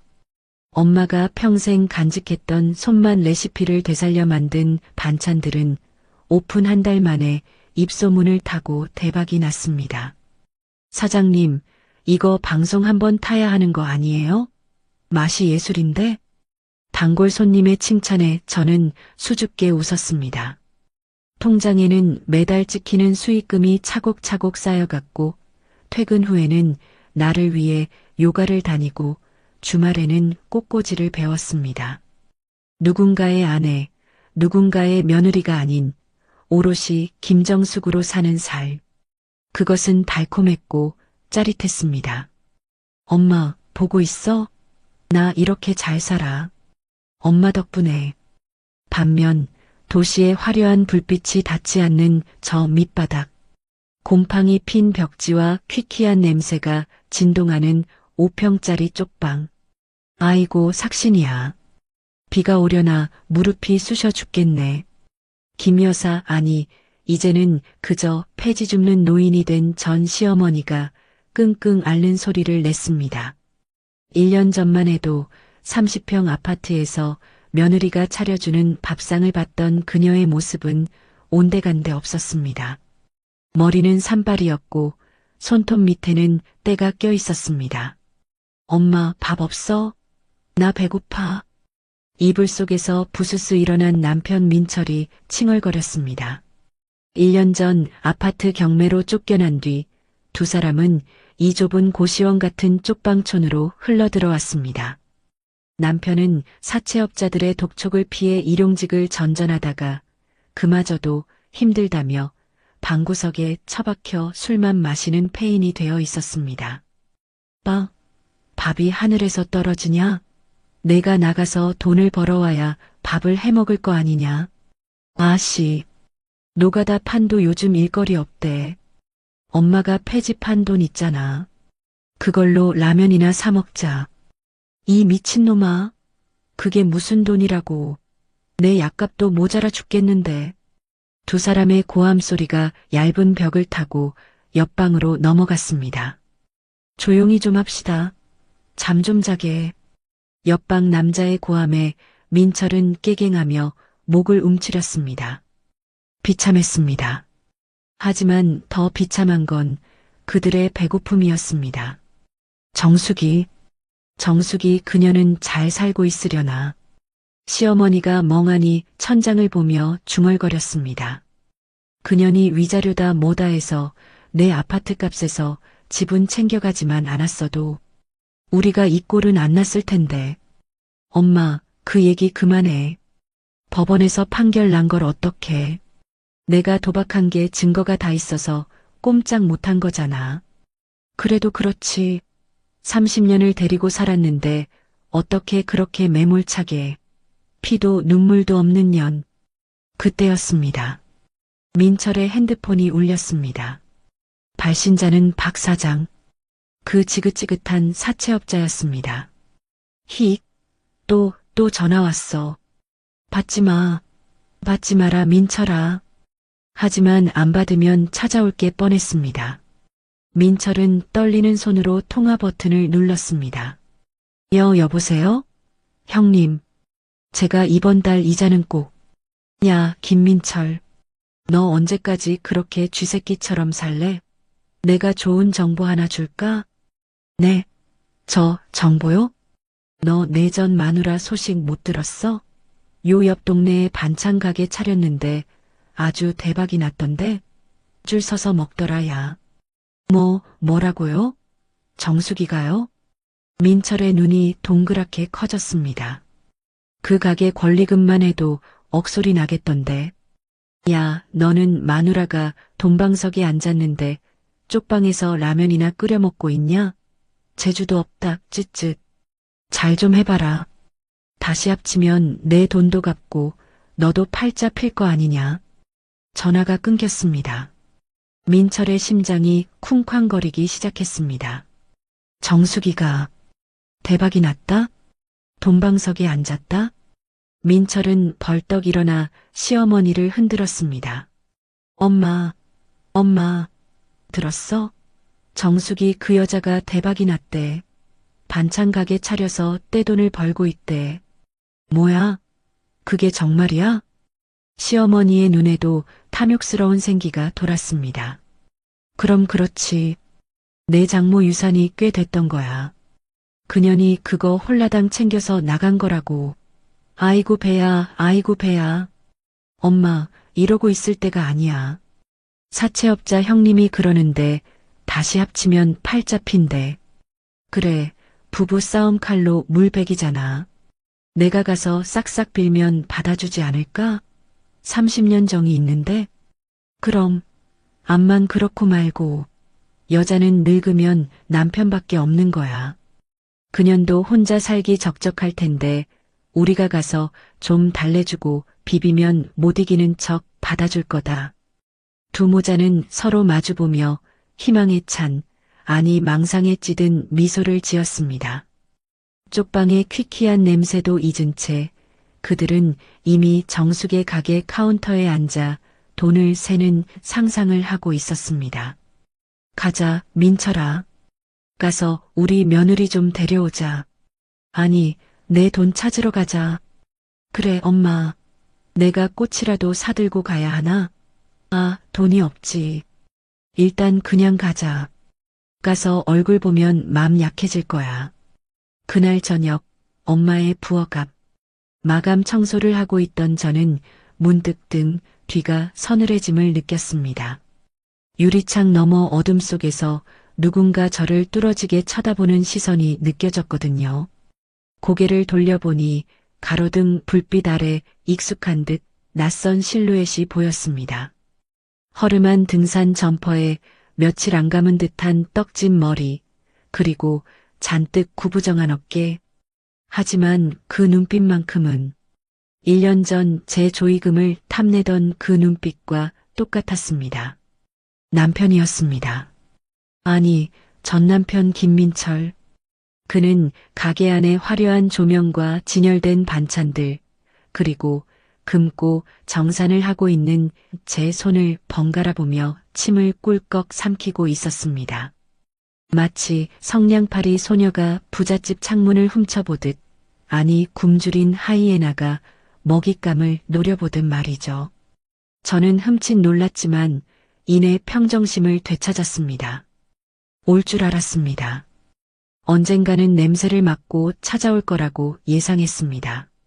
저 인간들은 기생충이니까요. 숙주 없이는 못 사는, 피를 빨아먹어야만 사는 존재들이니까요. 저는 빗자루를 내려놓고 가게 문으로 다가갔습니다. 그리고 안에서 문을 잠그는 잠금 장치를 철컥 소리 나게 돌렸습니다. 그 소리를 들었는지 유리창 밖에 민철이 움찔했습니다. 우리의 눈이 마주쳤습니다. 그는 저를 보자마자 비굴한 미소를 지으며 손을 흔들었습니다. 입모양으로 여보 나야라고 말하는 게 보였습니다. 역겨웠습니다. 1년 전 엄마 영정 앞에서 돈 달라고 징징대던 그 모습이 겹쳐 보였습니다. 저는 그를 향해 차갑게 웃어주었습니다. 비웃음이었습니다. 그리고 핸드폰을 들어 어딘가로 전화를 걸었습니다. 네, 여기 스토커가 찾아와서요. 접근 금지 명령 위반으로 신고하려고요. 제 입모양을 읽은 걸까요? 아니면 제 손에 들린 핸드폰 화면을 본 걸까요? 민철의 얼굴이 하얗게 질리더니 뒷걸음질 치기 시작했습니다. 하지만 도망가지는 않았습니다. 미련이 뚝뚝 떨어지는 눈으로 가게 주위를 맴돌았습니다. 그래, 맴돌아봐. 들어올 수는 없을 테니까. 저는 가게 불을 하나씩 껐습니다. 어둠 속에 홀로 남겨진 민철의 모습이 유리창에 비쳤습니다.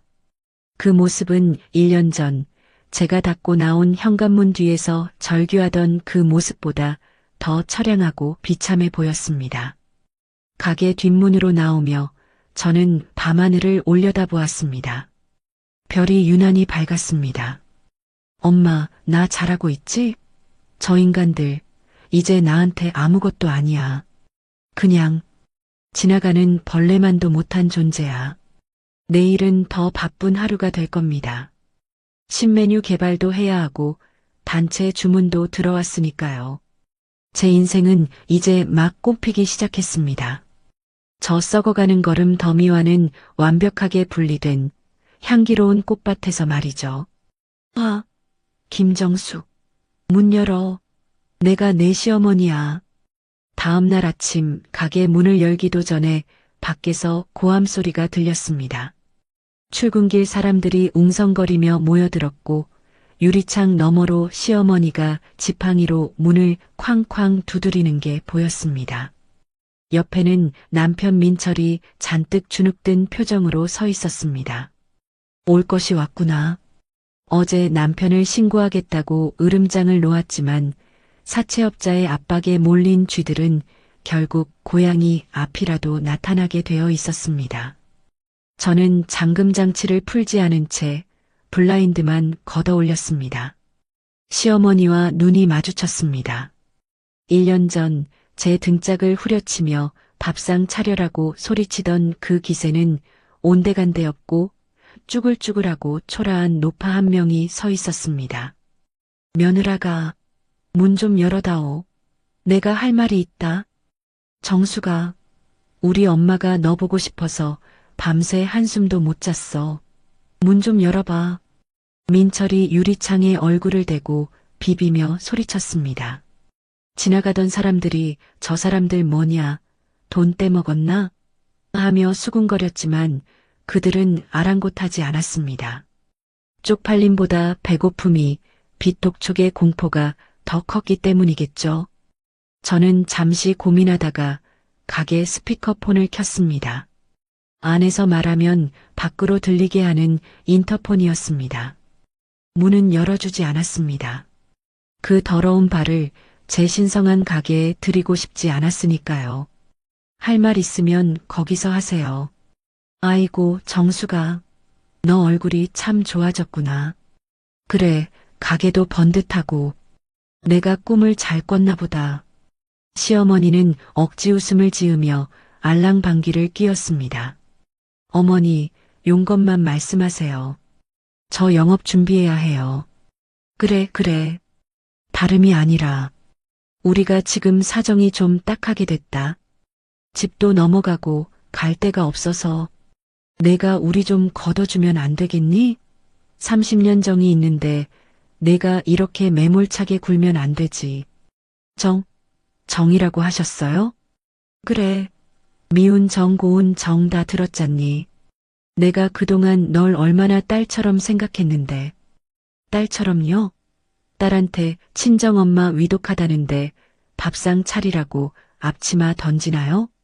딸한테 장례식장에서 돈 내놓으라고 닥달하나요? 제 차가운 일갈의 시어머니는 꿀먹은 벙어리가 되었습니다. 그러자 이번엔 민철이 나섰습니다. 여보, 그건 우리가 잘못했어. 내가 무릎 꿇을게. 제발 한 번만 봐줘. 사채업자들이 우리 죽인대. 엄마랑 나랑 길바닥에서 얼어 죽게 생겼어. 민철은 정말로 길바닥에 무릎을 꿇고 싹싹 빌기 시작했습니다. 시어머니도 눈치를 보더니 슬그머니 옆에 무릎을 꿇었습니다. 두 모자가 나란히 가게 앞에서 읍소하는 꼴이라니. 하지만 제 가슴 속에는 동정심 대신 1년 전 그날의 기억이 불꽃처럼 타올랐습니다. 택시 안에서 엄마의 부고를 듣고 짐승처럼 울부짖던 그날. 엄마의 차가운 시신 앞에서 피눈물을 흘리던 그날. 당신들, 지금 춥고 배고프니까 나 찾아왔지? 내가 마냥 망해서 알거지 됐으면 찾아왔겠어? 아, 아니야. 정말 보고 싶어서. 거짓말하지 마. 당신들 눈에는 내가 아니라 내 뒤에 있는 돈만 보이잖아. 저는 가게 안쪽에서 물 한 바가지를 떠왔습니다. 그리고 문틈으로 확 뿌려버렸습니다. 차악 마이너스. 으악, 차가워. 시어머니와 남편이 물벼락을 맞고 비명을 질렀습니다. 정신 차려. 여긴 너희들 밥줄 아니야. 너희 밥줄은 1년 전에 너희 스스로 끊었어. 내 엄마 죽어가던 날 밥상 타령하던 그 주둥이로 끊어버렸다고. 인연이 진짜 오냐오냐 하니까 기어올라. 내가 내 시험이야. 어디 어른한테 물을 뿌려. 본색이 드러났습니다. 물 한 바가지에 얄팍한 연극은 끝이 났습니다. 시어머니는 지팡이로 가게 문을 내리치며 쌍욕을 퍼부었습니다. 내년이 훔쳐간 내 아파트 돈 내놔. 그 돈 내 돈이야. 도둑년아. 문 열어. 야, 김정숙. 문 열라고. 너 죽고 나 죽자. 남편은 짱돌을 주워 유리창을 깨려들었습니다. 그때였습니다. 경찰차 사이렌 소리가 들려왔습니다. 제가 미리 신고해둔 경찰이 도착한 겁니다. 경찰입니다. 신고받고 왔습니다. 지금 뭐 하시는 겁니까? 경찰관 2명이 남편의 팔을 꺾어 제압했습니다. 시어머니는 바닥에 주저앉아 아이고 며느리가 시험이 잡네 하며 통곡쇼를 시작했지만 이미 상황은 종료되었습니다. 김민철 씨 접근 금지 명령 위반 및 기물파손 미수, 협박 혐의로 현행범 체포합니다. 안 돼. 이거 나. 여보, 정수가 나 좀 살려줘. 나 끌려가면 죽어. 남편이 경찰차에 태워지며 저를 향해 절규했습니다. 시어머니도 경찰관의 부축을 받으며 끌려갔습니다. 그녀는 끝까지 저를 노려보며 저주를 퍼부었습니다. 내년도 천벌 받을 거다. 자식 없는 년이 늙어서 어떻게 되나 보자. 경찰차가 멀어지고 소란스러웠던 가게 앞은 다시 고요해졌습니다. 저는 떨리는 손으로 문을 잠갔습니다. 2번 다시 영원히 열리지 않을 마음의 문을 잠그듯이. 천벌? 그래, 천벌은 당신들이 받고 있는 거야. 저는 빗자루를 들고 그들이 흘리고 간 흙탕물과 쓰레기를 쓸어냈습니다. 싹싹 빗자루질 소리가 경쾌하게 울렸습니다. 마치 제 인생에 묻어있던 묵은 때를 벗겨내는 것 같았습니다. 그날 오후 저는 가게 문을 일찍 닫고 엄마 산소에 갔습니다. 하얀 국화꽃 한 다발과 엄마가 좋아하시던 붕어빵 한 봉지를 사들고요. 엄마 나왔어. 엄마의 묘비는 따뜻한 햇살을 받고 있었습니다. 비석에 새겨진 엄마의 이름 3글자를 손으로 쓰다듬자 참았던 눈물이 왈칵 쏟아졌습니다. 아까 가게 앞에서는 그렇게 독하게 굴었는데 엄마 앞에서는 여전히 어리광쟁이 딸이 되나 봅니다. 엄마, 봤어? 나 오늘 그 사람들한테 물 뿌렸어. 예전 같으면 상상도 못할 일이지? 나 이제 곰 아니야. 여우까지는 아니더라도 적어도 할 말은 하고 사는 사람이 됐어. 바람이 불어와 국화꽃 향기를 실어 날랐습니다. 마치 엄마가 잘했다. 내 새끼 하며 머리를 쓰다듬어 주는 것 같았습니다. 엄마가 남겨준 돈으로 나 이렇게 잘 살아. 가게도 잘 되고 손님들도 좋아해. 근데 엄마가 너무 보고 싶어. 돈도 좋고 성공도 좋은데 그냥 엄마랑 따뜻한 밥 한 끼 먹는 게 더 그리워. 저는 묘비 앞에 털썩 주저앉아 한참을 울었습니다. 지난 30년의 서러움, 엄마를 지키지 못했다는 죄책감, 그리고 이제야 찾은 자유에 대한 안도감까지 모든 감정을 토해냈습니다. 한참을 울고 나니 속이 후련해졌습니다. 눈물을 닦고 고개를 들자 파란 하늘에 구름 한 점이 유유히 흘러가고 있었습니다. 엄마는 이제 편안하실 겁니다. 딸이 더 이상 눈치 보지 않고 밥상 차리는 기계가 아닌 당당한 사장님으로 사는 걸 보셨으니까요. 엄마, 걱정 마. 나 이제 안 울어. 저 인간들 평생 감옥이랑 쪽방촌 오가며 지옥 속에 살게 될 거야. 나는 여기서 엄마 목까지 행복하게 살게. 저는 자리에서 일어났습니다. 무릎에 묻은 흙을 털어내고 묘비를 향해 환하게 웃어 보였습니다. 다음에 올 땐 더 맛있는 거 사올게. 사랑해, 엄마. 산에서 내려오는 길 핸드폰이 울렸습니다. 가게 단골 손님의 예약 문자였습니다. 사장님, 내일 점심 도시락 쉰게 되죠? 사장님 반찬이 제일 맛있어요.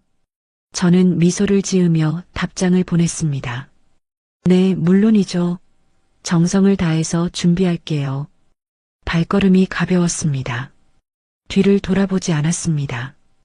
제 뒤에는 어둡고 축축한 과거 시대가 닫힌 문 뒤에 갇혀 있고 제 앞에는 눈부신 햇살이 비추는 미래 가게가 열려 있으니까요. 어디선가 엄마의 목소리가 들리는 듯 했습니다. 정수가, 이제 밥상 차리지 마라. 내 인생의 밥상은 내가 제일 맛있는 걸로 차려 먹어라. 네, 엄마.